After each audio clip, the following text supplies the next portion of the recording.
I'll jump out of this one. All right, great.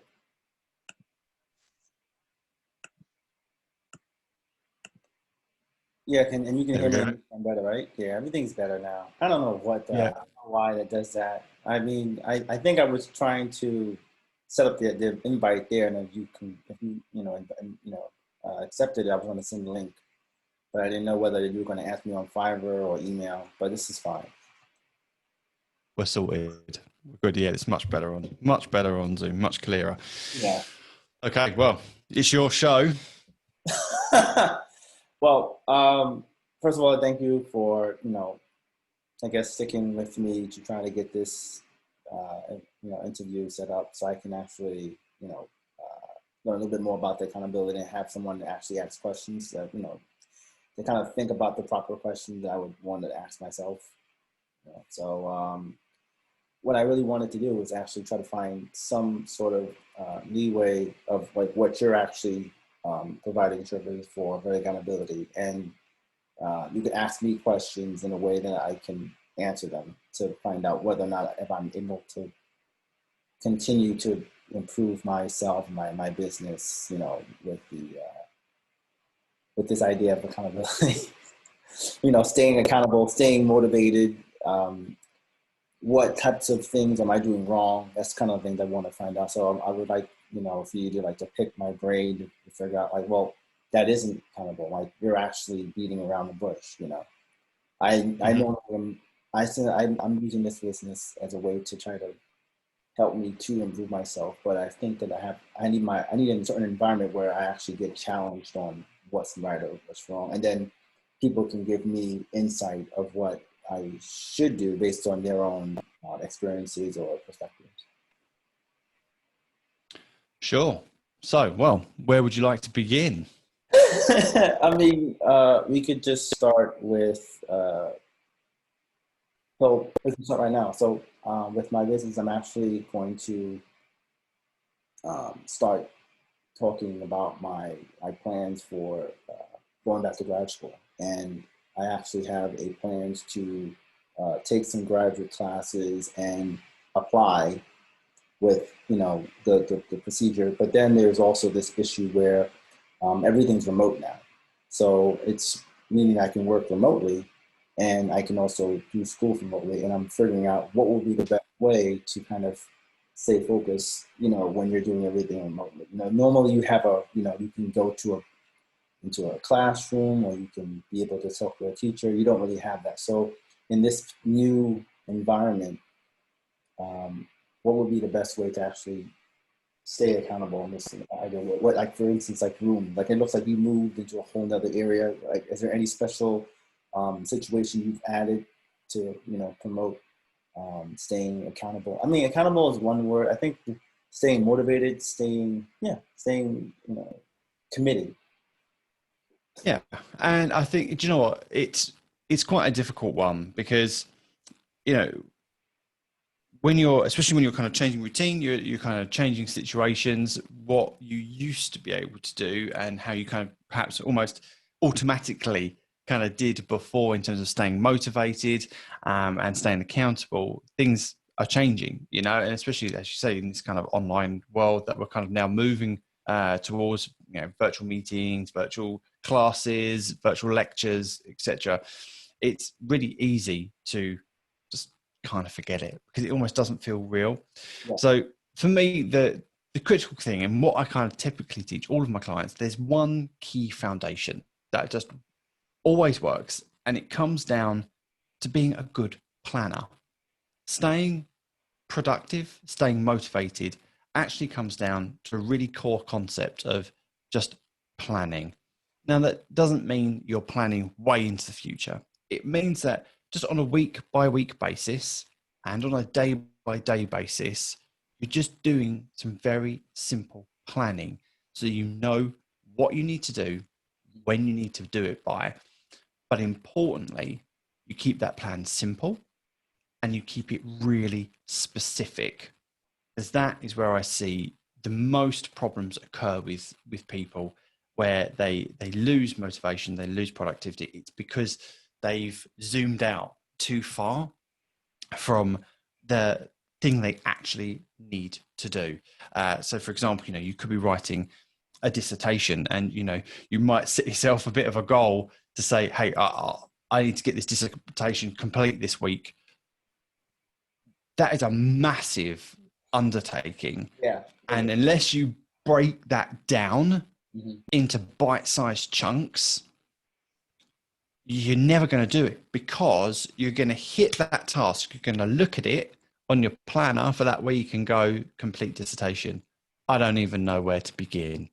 And you're going to walk away from it. You're instantly going to feel overwhelmed by doing that, and you're going to walk away. So you have to kind of develop a couple of very important habits to really truly stay motivated. And that comes down to weekly planning. So that is really looking at the week ahead, understanding all your commitments that week. That includes social commitments, family commitments, work-related commitments, school-related commitments, all of it. Looking at everything you need to actually do that's going to take you away from work time, whatever that may look like. Mm-hmm. Make sure you plan that. And then look at what you need to actually do. And there's lots of techniques and different ways of being able to do it. But the simplest way is just creating a very straightforward to-do list, breaking that up into what's urgent and what's important. I mean, there's many other little categories you can add if you like, if you want to spice it up a bit, but they are the two most important ones. Urgent stuff has to be done this week. Important stuff is almost the nice to have. This is a really important thing that needs to be done, not necessarily done this week. That helps you prioritize your time.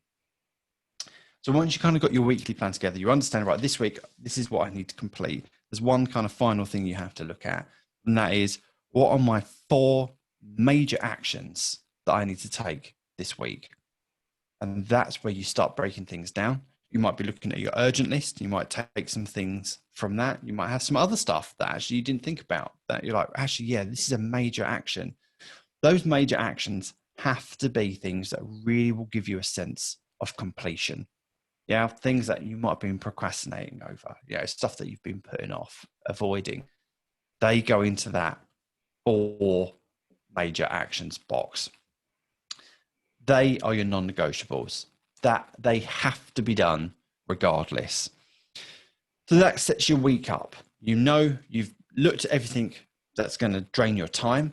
You've looked at everything you actually need to do. You've planned out your 4 major things. You then start looking at it on a daily basis. Again, this is where some people tend to get a little bit unstuck, because they plan their whole week, every single day. Right, Monday I'm doing this, Tuesday I'm doing that, and so on and so forth. It doesn't work. Why? Because things happen. Right. Things get in the way. Unexpected stuff occurs, and you've got to be able to adapt the plan quickly. And there's nothing worse when you've written out a plan, you spent time doing it, and then you've got to rewrite it because something happened that you didn't expect. Yeah. So we only plan one day at a time. So for example, I do my planning on a Sunday, and then once I've done my weekly plan, I then do my planning for Monday. And when I'm planning Monday, I make sure my diary's filled out, my calendar's filled out with all my appointments and other commitments and things that I know are going to take me away from being able to work. That leaves me with a true sense of how much time I've actually got. I then refer over to my major actions list, my urgent action list, and my important action list, and I pick just 3 key things I want to achieve that day. And this is where being specific is really important, because you want those to be bite-sized, kind of digestible, easy to do kind of tasks. They might be hard, but they're not massive. It's easy to kind of accomplish those actions just in themselves. So for example, I've got a lady as a client who is doing her dissertation at the moment, and she's got 44 different articles that she needs to read through. And that's a lot. Mm-hmm. So the way we've kind of done it is that, okay, well, we understand when she has to read those by, but then we've broke it down, and each day she's just chipping away at maybe just 2 articles one day, and then maybe another 2 another day, and she's got a weekly goal that she has to work towards in terms of the total number. That weekly goal becomes one of her kind of top 4 key actions. So she can slowly chip away to each week, and that forms part of her daily planning. Now, sometimes things are going to come up. Something more important, more urgent might come up. Okay, that's why we only choose 3 to make sure we're not overwhelming ourselves on a daily basis. But that's also why we only have 4 major actions in a whole week of 7 days. Because if one day completely goes to pot, actually you've still got extra days throughout the week where you can actually slot extra actions in to make sure you actually complete everything you're supposed to have completed that week. So although that was a very long-winded answer in terms of trying to how to keep organized, it's so important. No, I mean, that makes sense to me. Having like, I actually do have like a planning session, and it actually is on Sunday. I usually use that time to update my YouTube like channel or LinkedIn. I try to post something. I usually use that time to kind of post like the ideas or the things I'm actually trying to achieve and share that with other people. And not necessarily because I want people to respond, but I like to be able to get that satisfaction that I'm actually keeping track of what I'm trying to do every single day. So if I run into an issue where I do complete a particular task, I'm letting like not letting other people know, but I'm letting myself know that this is getting done, that this is the time to get this thing done. And the major actions is important too. I think that my problem is that I might try to have 7 major actions rather than 4. And I'm noticing that you can't do too many things, and that's the sad part about getting things done, right? Because you realize that what is actually important. Is it really important to have like your podcasts and have the social media accounts? Well, what I do is I try to find value into that. I try to share with my family. I try to tell them that let's all work on organizing our ideas and our thoughts so that way we can stay connected to each other on a regular basis. And we can also have a chime in on what people are doing based on what we feel is important. So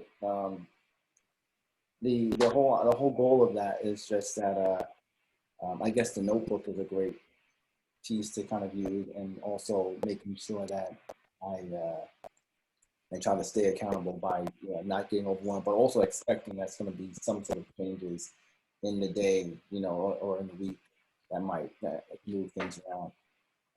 You have to anticipate the unexpected. Anticipate the unexpected.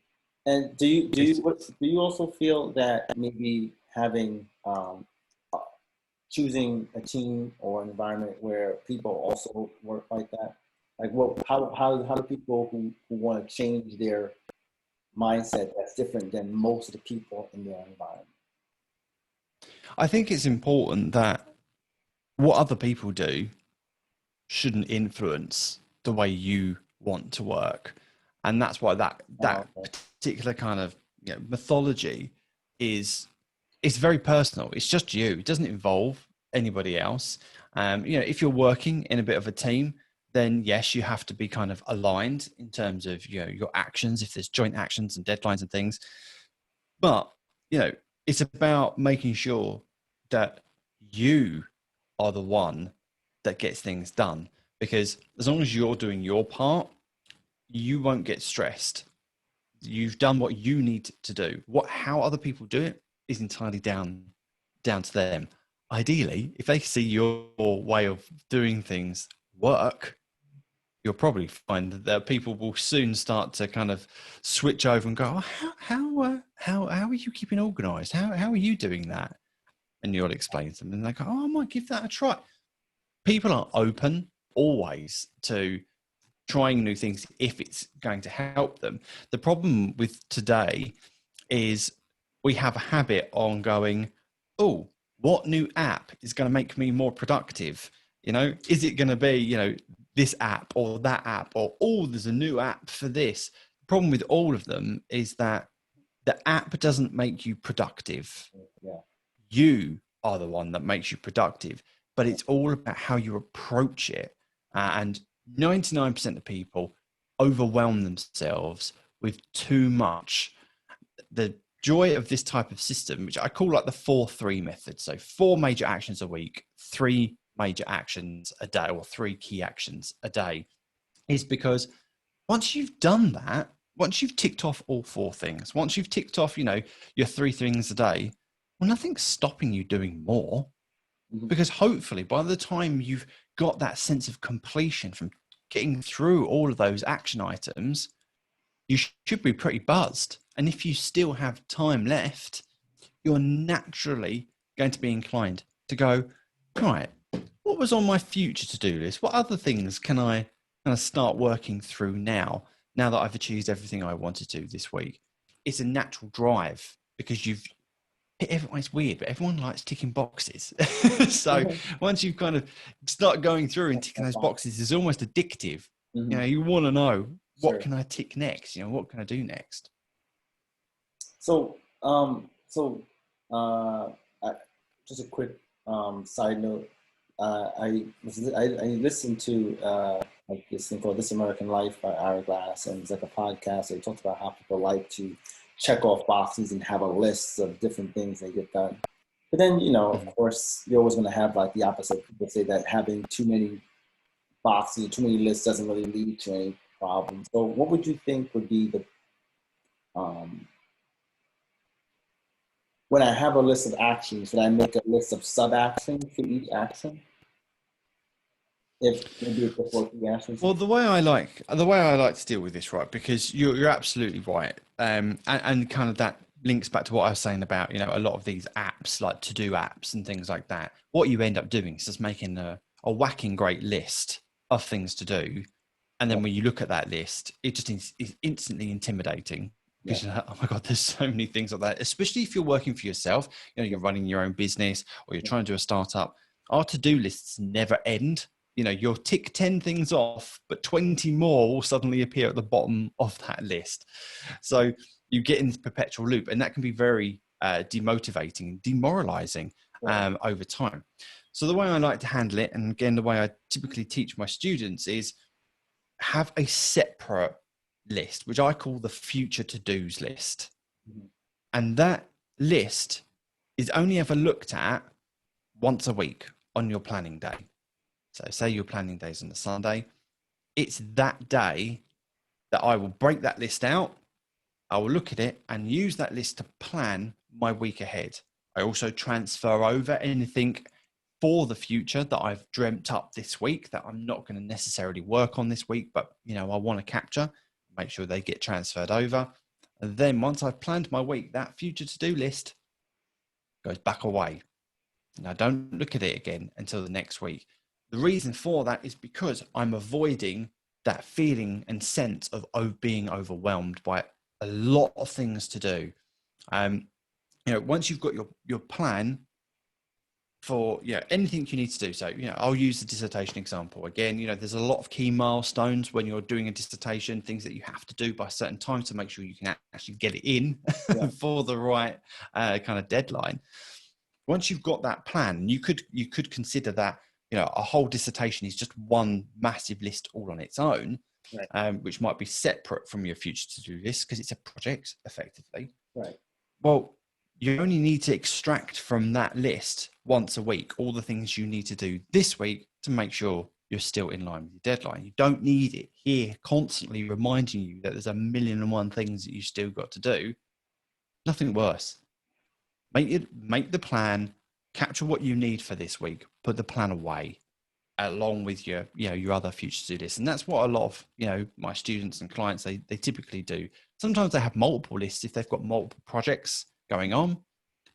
We only look at it once a week because we're trying to minimize our fear of being overwhelmed, just concentrating on this week. Once that's done, everything goes away out of sight. Awesome. So basically have a backlog of tasks that you want to do, and then each week I would try to go through that backlog and take off some things that I think I can do. That's very similar to a lot of ways that I work with like in software development. We have like this thing called like agile development. So we'll have like tasks we have to get done each week, and then at the end of the sprint, we will have like a sprint backlog where we'll kind of take the backlog or all talk about things we would want to do, and we put those in our to-do list for the week. I mean, it's funny that I shouldn't say this is a good system. I should abstract it and use it in my own life, but I'm actually happy to hear that that's something that people would recommend to use outside of it. So, yeah, a backlog. So. Yeah. And that's, that's why kind of things like the agile method have become really popular, because with some projects, especially big projects, you get kind of two types. One that can be planned right down to the nth degree, but they end up being massive. Yeah. And then if something shifts, it's a nightmare then to replan everything along the way, especially with software development, because things do come up as you're in the development process. Yeah. Whereas, kind of this more, let's do it in bite-sized chunks. Let's have a sprint. Let's get this bit done. We review it then at the end of that, then see what's next. This kind of, accountability or productivity kind of method that I've been talking about, it has elements from all of these kind of different things, and lots of kind of even down to the planner that I typically use with people, how it's kind of divided up. None of it's new, but what it is a combination of things that work, kind of pulling them together into something that's simple, easy to do, and can apply to pretty much any situation and any body. And that, for me, is what I have found that's worked best for people. And I've been using this now for coming up to probably 4 years now, this method. And I've tweaked it and honed it over time. But it's got just about the right amount of combination of elements that can help support you. Great. So these things are really helpful. Actually, knowing I can probably attach these things to my daily routine for solving problems and getting things done. The next thing I would probably want to do is overall understanding like how to communicate your new ideas to someone who's not necessarily not really interested, but someone who really isn't familiar with it. So if you have a client that would like for you to kind of like break things down in a way that will help you to write these major actions each week. And sometimes people just want to just throw it at you and get you to kind of figure things out. What would be the best way to present this to them? Should I just present them to you? You just check this guy out because he's going to be the one that's going to help you understand it. Check this guy out. He'll teach you how to do it. Yeah. Yes, of course. Yeah, you can definitely do that. But yeah, I mean, the way that I typically present it is I just kind of draw a grid up and I just kind of show people like, this is how simple, because people nowadays, we always typically think things should be more complicated than they actually need to be.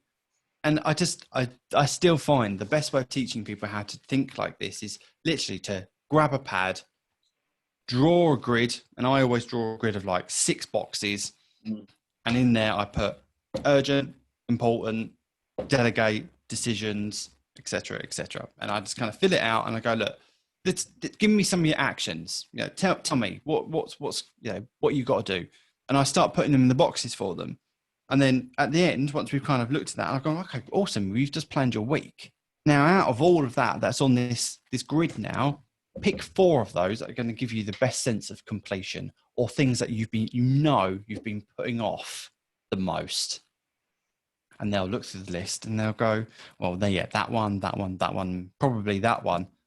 There's your 4 major actions. Because if you could get all of those completed this week, you would walk away from this week going, wow, I've been wanting to get those things done for such a long time. I've finally done them. And it is literally as simple as that. I mean, it's as simple as that to plan it. It is a little bit harder to actually execute upon that because it does require commitment, and it requires you to actually form your own habit in making sure you're using it every day. and you're planning not just weekly, but you're planning daily as well. I mean, that's absolutely critical. So I've found the hardest thing for people in terms of trying to adopt this type of mentality is actually not getting them to put their tasks down. It's getting them to build the habit behind looking at it on a daily basis and then reviewing and planning on a weekly basis. They are the hardest because it's not natural, for people that perhaps haven't been doing it, to sit down at the end of your day and plan your day for tomorrow, and then to get up in the morning and pick up that list that's on your desk and go, right, yep, those were the 3 things that I said I was going to do today. Let's get on with it. Yeah, that is the hardest part, and that's where accountability coaching comes in.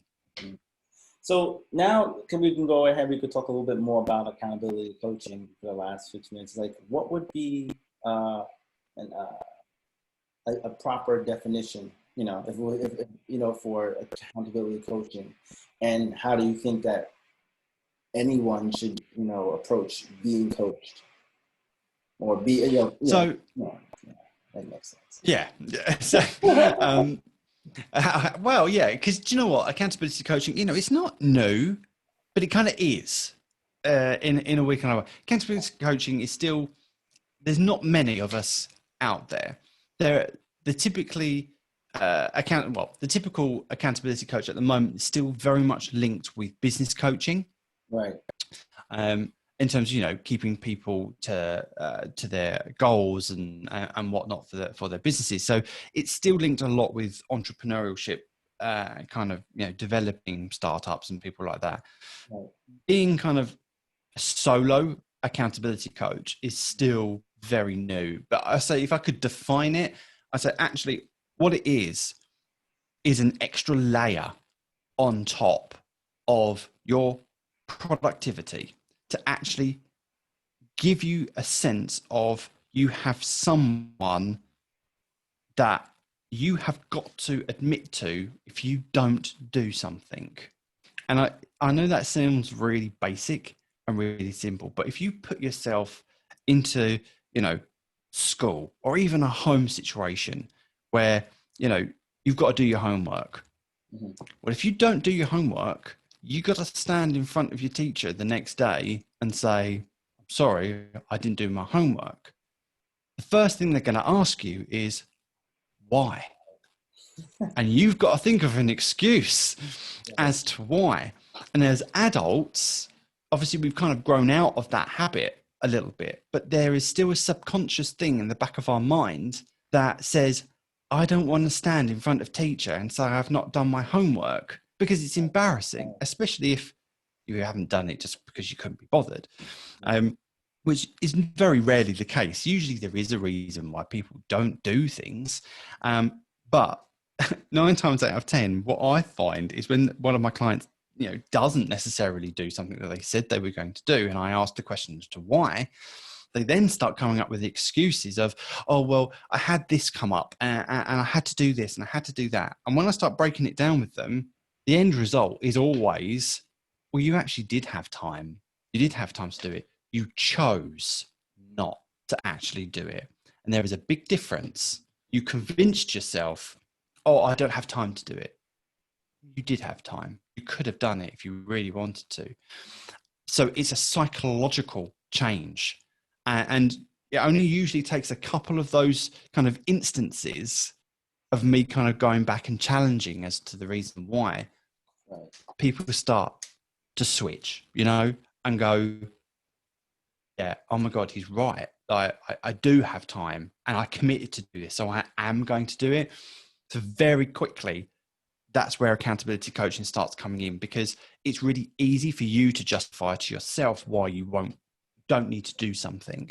It's much harder for you to justify to someone else, a complete stranger, why you haven't done something, when they're going to ask you deeper questions. They're not just going to accept it. And that's the difference between accountability coaching and an accountability partner. Accountability partners typically will kind of just let you off the hook. Accountability coaches, we won't. We want to know why.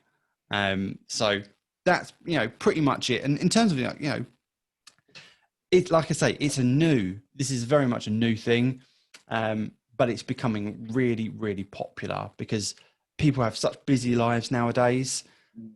There's too much distraction, and it's too easy to convince ourselves why we don't do things rather than why we should do things. Yeah, I think that that's actually a great way to put it. I mean, accountability coaching is not new, but I think that our environment is becoming new, is changing, where now it's not just enough just to make sure you get you get work done. Like you have to also make sure that you can manage your life in the same way that you manage your work, and being able to do that. You can't have one set of concepts and one set of beliefs at home and then have another set of beliefs at work and then complain that why you're not having your full life working, perfectly with the example. So, why I'm basically asking questions in these ways because I'm trying to make sure that I explain these things in a way that people who I'm trying to get to become accountable can relate to this particular things. And I thank you for kind of explaining more things like that. Some of the other things that I was looking for would be books or audio books or videos. What type of content should I actually listen to? Do you actually have any books or do you have any content that you can share that I can, listen to or share with other people? I mean, there's 1,000,001 books out there on, Yeah, sure. productivity, how to, how to, reduce your work week to 4 hours, how to, save an hour every day. There's, Yeah. I there's millions of them out there. Well, the And thing I about would say, sorry, go on. Oh no. What I know people sometimes say there's so many books out there, and but it really tends to mean a lot more when you hear the same books being offered and then your reasons why. That's more Mm-hmm. like I like to have that chain of like different people talking because that's what I think is missing from this virtual environment. That um, more of us are going to have to go ahead and have like this social space where when you go online, people can look up and see that, oh, this person sounds like, a person that I would want to learn more about. Or this is the person that, oh, they read the same books I'm reading, And I think I got lost in the social, media scope or environment. And I don't want to go on a tangent, but like what I'm trying to say is that that's what's really important. Like we follow people who are like-minded. When you're trying to change your mindset to something else, you gotta like listen to things that are similar. And I spend a lot of time talking and reading, but then there's only me. And then I talk to the next person, and they're just like, okay, I'm gonna go and do this now. They'll actually go ahead and keep doing the problem, doing the same situation or following the same steps that lead to the same results longer without changing it until they actually see that it worked for me, like you said earlier. So like, that's why I kind of like would like to hear about those things because I'm actually reading a few books. One was like The Creator's Code by Amy Wilkinson. I kind of like have a newsletter where it keeps me accountable, where every week I talk a little bit more about the book to my followers and stuff like that. And that book talks about network minds, how people who are working together in teams will probably be more successful, and then they give you examples about these things. That kind of helps me to make sure that, okay, being accountable does help because you need to talk with other people and you can't like say you're not being, you didn't get something done because it can affect the whole team. So paying attention to that and knowing it's not just you is what I'm trying to pay attention to. So, that's why I asked about the books and stuff like that. Yeah. And I think the thing is, I think there's some more popular ones out there. The 4-hour work week is one that's always kind of thrown around because it does have some great kind of snippets inside of it. Right. I mean, I'll be honest, I'm not a great fan of that book, Oh. but actually it's got some really interesting concepts. actually inside of it. There's some other really great ones like the 5 a.m. Club by Robin Sharma. That's a really good one. I quite like Master Your Focus. That's another really good one that I also like. In fact, I've got him up on my shelf. Michael Heppel. He's a British guy. He's predominantly focused on customer experience and customer service, but he's got some fantastic tips on his book. Is called How to Save an Hour Every Day. Mm-hmm. That's got, again, some of that isn't applicable to everyone, but there's a few key snippets inside that, like how he monitors his time, how he tracks it, and how he analyzes his time to give him a real overview of where his time is going and where it's being wasted. So I don't think there's any one particular one. I think it's a case of, if you want to read about productivity, read as much as you possibly can, because not everything is going to be applicable to you, but you will probably always take away a little something from each one where someone's come up with a kind of a great concept and a great way of doing stuff. And that's kind of how I've kind of developed my coaching, is not through one particular person's way of doing things, but a combination of really great tools, really great tips from so many different people, and you can kind of bring it together and make something that works for you. Good. All right. That sounds good. So,